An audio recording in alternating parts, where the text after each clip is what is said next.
What's good, fam? We back out here, baby. You know I wasn't gonna be out the streets too long. I gotta get back in them. I gotta be outside, baby. And we back outside. And we gotta get the load. I just pulled up to the shipper, so give me a second. Let's go and get this thing loaded and see what kind of stuff we about to get into. Give me a second.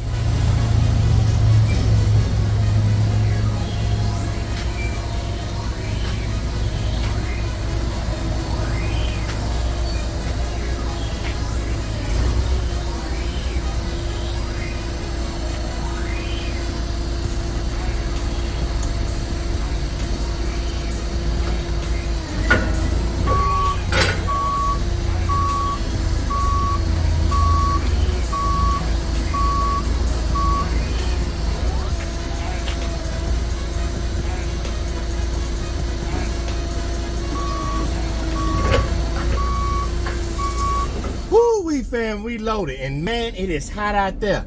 Now, I was sitting here waiting because when we got here, they said it'd be about an hour. I just went around, went road. I'm not even finna lie, we ain't got stuff from my garden.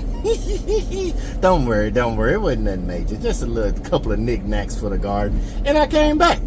No use in just sitting there wasting time when I can multitask. So yeah, fam, we loaded. And this load, we are in Conroe, Texas. This load goes down to San Antonio, Texas, which is 226 miles. But it ain't got to be there till in the morning. So we just finna go back to the house and chill.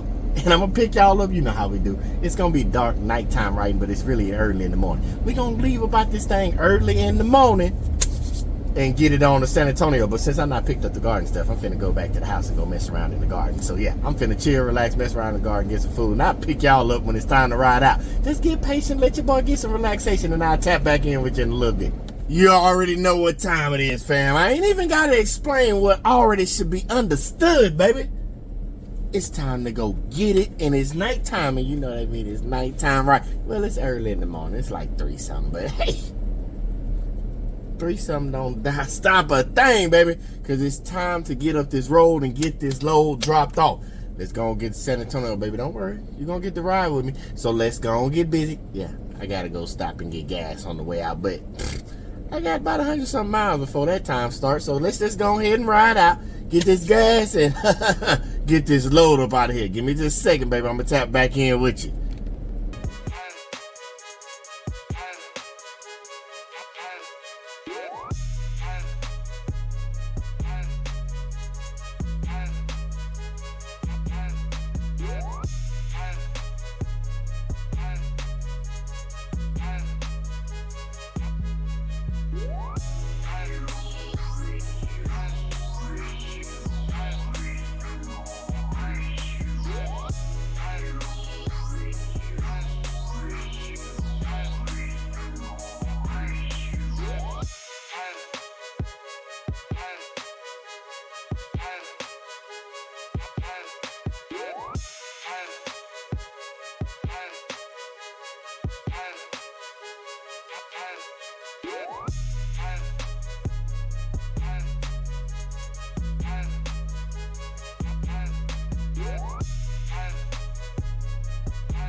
Alright, fam, let's get this thing up out of here. Give me just a second. How about you, good sir?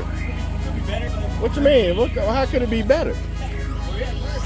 Hey man, you blessed to even wake up to see another day and come to work. It's amazing.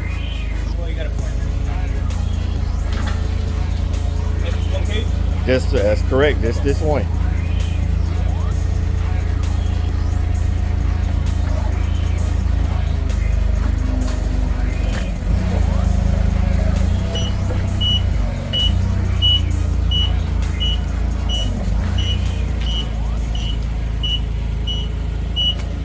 Just like that, fam. You know what it is, baby. We finito, baby. We finished with this load. I like it. I like it. You like it? I love it. We came from Conroe, Texas, all the way down to San Antonio. 226 miles. And they paid your boy $1.43 a mile. Yep, the $3.25. Now, they wanted $300 in the beginning. And then I said, hey, I can hear it in tone, like, hey, look at that shoot for the $3.50. He said, let's just meet in the middle. You know what? Let's stop all the going back and forth. Give me the $3.25. We'll meet in the middle. And that's what we got for it, baby. $3.25. And man, I'm talking about, it was a nice, easy ride. Went to the house yesterday, as you know. Got everything put up at the garden and all that stuff. And then, yeah, slid on down here. Because that's all this. So, I just popped in my mind. I answered a couple of comments from the last video, cause well, y'all was getting me in them comments. Y'all was hilarious, but I think some of y'all starting to figure out what I'm doing. But I don't like nobody being in the dark, so let's talk about it. Because when you're building a business, doing anything in life, personal life, all that kind of stuff, one of the things you got to know is how to be a good steward. They talk about in the Bible, we hear it all the time, being a good steward for your resources, whatever it may be. And so, thinking about some of those comments, one of the fans was like, mind blown. And he was like, man, and here I am thinking about business structure. And believe it or not, this is all business structure. Okay. Let's break it down. Because it's being a good steward, understanding business. Business is like a baby. It's your baby. You got to take care of it. You got to nurture it. You got to grow it. You got to be responsible for it. But you've seen it. We've all seen it. We've seen it. We've seen those businesses that bad customer service. We've seen those businesses that don't come through with the service or product that they say they have in a timely manner. We just seen businesses that just are bad. And it's not for lack of trying. Sometimes people just don't know what they're doing. And there's no problem with that. But in this business, especially in transportation, you most likely by yourself most of the time. So it's on you to be that good steward at a business. Yeah, we know about cleaning and maintaining the vehicle, getting your maintenance check, that kind of stuff. We already know that. But when you're growing it and you're dealing with brokers, shippers, receivers, talking to other drivers, because you're going to meet people out on the road, talking to people that work at the receiver and the shipper, not just the individual, because you're running all kinds of people. That attitude, the business etiquette, we talked about all that stuff. Now, I want you to think about it, because we talked about framework. When we got the foundation and we talk about framework. Think about building a house. Got the framework. Some people you've seen on videos or something like that, pictures they write down like scriptures on the wood, or put the heights of the kids when they start. They go put their handprints in the concrete, because that's what they're building. Most people don't. After the house is done and it's all nice and pretty, you don't know what the bones of that house look like. You just hope when you buy it, if you're buying a used home or something like that, you hope that the builder built it right.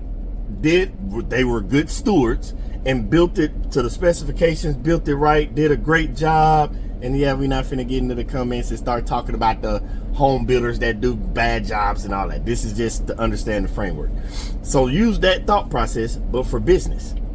In order for the business to be right and built right correctly, you got to have a good framework. And the framework is different than the house, but let's talk about it. That framework is more so this.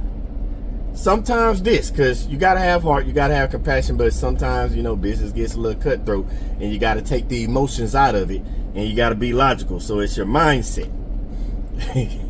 And some of the fam, based on y'all comments, I think y'all starting to figure out what I'm doing. Before we can even get to talking about certain things, we got to work on mindset. And I know some people are further ahead. Everybody's running at different paths, different places. I told you, we talk about this, fam, but I'm also leaving a blueprint for those behind me. Remember, we discussed that. So we got to go and cover everything. So it's a mindset. Because let's be honest.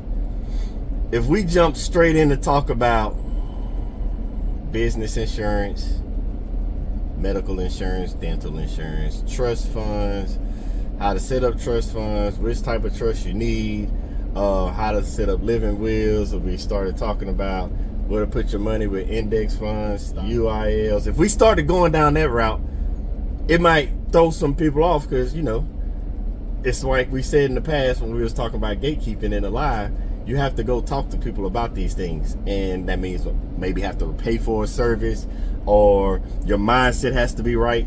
Don't think, okay, look at it this way. Think about a lottery winner. How many times you hear the people that win the lottery, mega millions, and then all of a sudden they broke. they blow through it in a year, 2 years, or you see in TV shows, they first thing they do is go buy something that takes out the money, and they're not prepared for anything that goes along with it. So for example, say you go out and buy a $2 million house and you're not thinking about the property taxes. You see what I'm saying? Like, in order to build something effectively, business, your lifestyle, we talked about that before. Like, you just say, I'm finna go run in the gym and start working out, and then you don't plan to eat right. You're not getting the right sleep. It's a mental thing. So we got to work on the mindset. That's what we over here doing right now. This is the building the framework. The framework is this. And I know everybody's different parts. I know some people are like, we don't want to hear this. It's not for you, fam. I'm not mad at you. Day ones, I know you rocking with me. New fam, if you want to stay around for the journey, because this is part of the journey, because believe it or not, sometimes in these videos, I'm talking to myself to keep myself going and keep me on track. Y'all are helping me stay accountable to myself. And I hope I'm helping you stay accountable as well. But yeah, in order to do that, not only do I have to be a good steward for me, I got to be a good steward for you. And I just can't, in my mind, I might be totally wrong, but this is my opinion. I guess can't run out all willy-nilly and then just start telling y'all stuff without any framework, background, no kind of foundation, which we covered already. I wouldn't be a good steward to you, fam, because I would be giving you either partial information, misinformation. Like, that just ain't me. Because then it turns back around to the stuff we talked about in the live this past Sunday. So now, fam, I ain't gonna hold you up. I just want to, because some of y'all are starting to pick up, and I know some fam, if you knew, probably run across a comment and they like, what you talking about? Again, that's what we're doing. Being a good steward. I want y'all to be a good steward too. Y'all already hold your boy accountable, and I appreciate that, especially in the lives. We good stewards together. But yeah, with anything in life, fam, relationship, business, health, finances, spirituality, whatever it may be for you, if you're not seeing the progress you want to see, you might be that lottery winner that just got the blessing and then fumbled the blessing. You hear it all the time, fumbled the bag, because you weren't being a good steward. And in order to do that, we got to get this mind right so we can be good stewards. So as the blessings continue to come, we know how to manage them. That's part of the definition for steward, managing something. I told y'all what words I am. Matter of fact, when you look up the definition of steward, it's not the first one, because yeah, we're not talking about somebody like on a boat or something like that. We're not talking about somebody at a country club or something like that. We're talking about the steward. That's somebody that manages and takes care of something, like a shepherd and a sheep. Like they take care of the flock. Yeah, that's the type of steward. Somebody that's managing something. So yeah, you can't expect blessings if you're not prepared to manage them. And we not finna be out here fumbling bags. We not finna be out here messing our business up and got a good, strong, sound foundation, but we got horrible framework. Can't let you go out like that, fam. We just can't do it. So yeah, we gonna get to the other stuff, but yeah, first we gotta worry about this mindset and get this mindset straight. And don't worry, we gonna drop stuff as it comes along with that actually pertains to the transportation business or whatever type of business you have. But along the way, we gotta get this framework. We gotta get it right, including myself. So I'm a work in progress. We gonna be a work in progress together, because we got to get this thing built right and do it the right way and be a good manager of our resources. But yeah, fam, I'm about to get out of here. I ain't gonna hold y'all up. Yeah, we gonna see what's going on in San Antonio, but you know your boy only sit for so long. If I don't see nothing popping after a little bit, you know, some breakfast or something like that, I'm gonna be gone. I just can't. I can't sit here. I can just go back to the house. It's right down the road. Find a load over there. Because remember I told you, Dallas is number 1 with loads out of Texas. Then Houston is number 2. San Antonio is 3. El Paso, then Austin. Remember that. That's the... And Laredo. Laredo and Austin is about the same. Or El Paso. But whatever. You get what I'm saying. But yeah, fam, I'm about to get out of here. We got the bag. We secured the bag. I hope you getting your bag. Why am I even saying that? Y'all already got the bag. Y'all got bags on top of bags. So I got to go find me another one. See what I'm going to get into. But you know, when I find out, I'm going to let you know. It's always you going to be the first to know. But until then, y'all stay blessed.